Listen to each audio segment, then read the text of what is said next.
Hi everybody, Gert Louw from Cape Town and welcome to another video. This video I'm going to discuss the three main diets out there and compare them against each other to see which one is the best solution for you. Now, all three of them, we're talking a keto, intermittent fasting and a calorie controlled 40-30-30 split diets. All three of them has proven track records.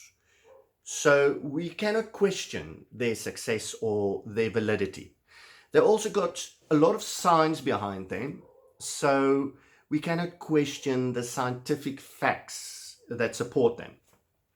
But we can compare them from a practicality point of view and from a, let's call it negatives point of view in terms of potential health issues and things like that and so on.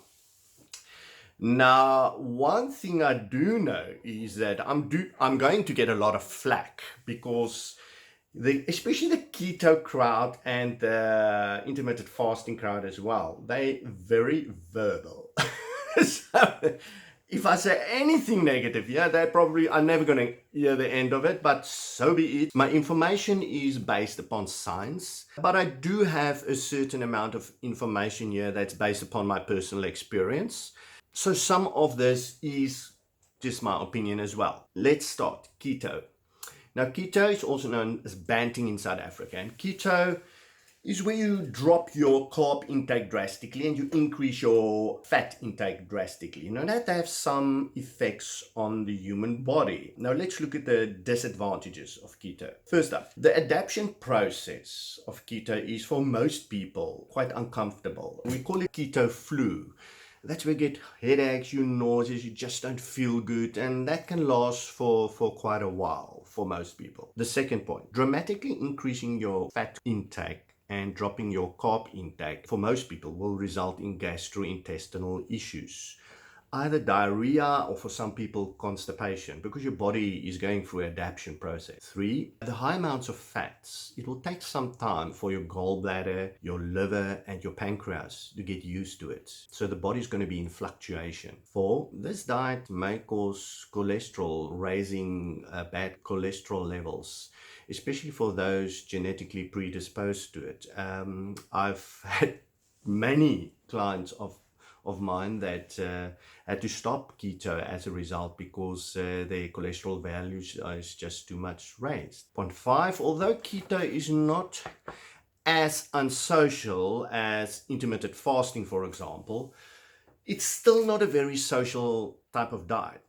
Because when you go out, you are bounded by certain rules which impact on your social interaction. But what I must say is that lately there is quite a couple of restaurants, here in South Africa, that are catering for the keto diet. Point 6, there is a concern about long-term approach harming your body sensitivity for insulin. Tend to desensitize your insulin responses of your body. Okay, second up, intermittent fasting. Now this is exactly what it says. It's a fasting period followed by you eat just what you want.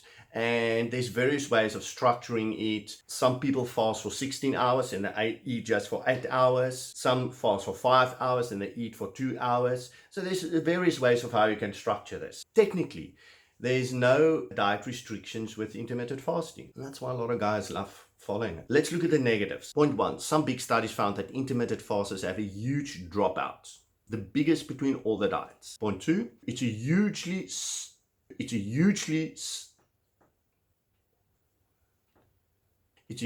unsocial diet structure. Probably the most unsocial diet out there. Point 3, due to the drop of insulin over fairly long periods, this diet might actually interfere with your focus and your concentration. So it might interfere with your job or your studies. Point 4, in a year-long study amongst intermittent fasters, it found that the bad cholesterol was raised drastically. Now this spells danger for your heart and your arteries. Point 5, intermittent fasters tend to fill up the window where they can eat with very unhealthy foods, which doesn't contain a lot of nutrients. So it's definitely not the healthiest diet out there. Third up, the 40-30-30 split calorie controlled diet. Now the 40-30-30 refers to 40% protein, 30% fat, 30% carbs. And your daily calories are made up via that macro. And this is a typical diet that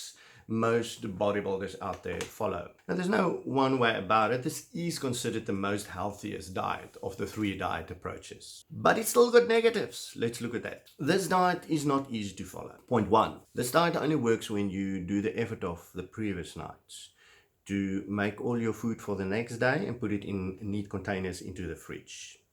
Point 2. If you do not do the above, you will fail with this diet. Point 3. It's considered of the 3 the most expensive diet because you have to have those specific foods in your house. Point 4. The calorie restriction aspect of this diet can lead to hunger pains, which some people don't like. There's ways of bypassing that. You can break your diet down into more frequent, smaller meals, which help keep the insulin level stable, help you to not feel that hungry.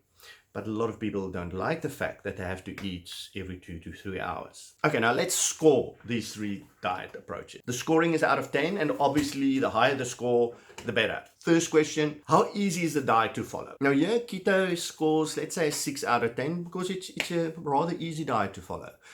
Intermittent fasting, that's the easiest of the 3. Let's give it a 7 out of 10. And then calorie control, it's not that easy to follow. It takes quite a bit of effort. We give it a 5.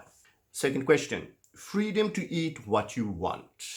Keto diet, we give it a 6 out of 10. Intermittent fasting, 10 out of 10. Social stumbling block. Intermittent fasting, that scores bad, -8. Calorie control diet, it's not that big a problem, so we give it a -3. The effectiveness of the diet. Intermittent fasting, 8 out of 10. Calorie control diet, 6 out of 10. Long-term solution. Intermittent fasting scores here the lowest, 3 out of 10. It's not a long-term solution. The calorie control diet, that is a healthy long-term solution. We give it an 8 out of 10. The costs of the diet. Intermittent fasting scores the best. We give it a -2. And your calorie control diet scores the worst, -5 out of 10. Health risks. Keto, that's got the biggest health risk. The calorie control diet, that's got the least amount of health risk. That is your healthiest diet to follow. How easy do people drop out? Keto scores the best here, and intermittent fasting the worst. So if you look at the total, calculating all the points, it is clear that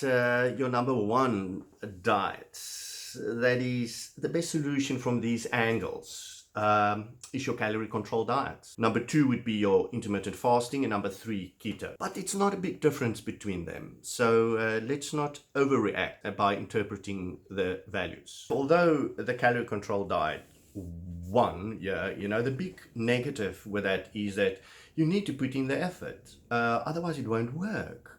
A lot of people think the calorie control diet doesn't bring that huge success because a lot of people fail with it. But the truth is they don't manage the diet correctly.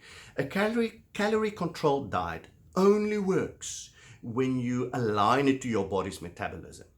You can't even get a diet from a calorie controlled diet from a dietitian. You have to align it to your body.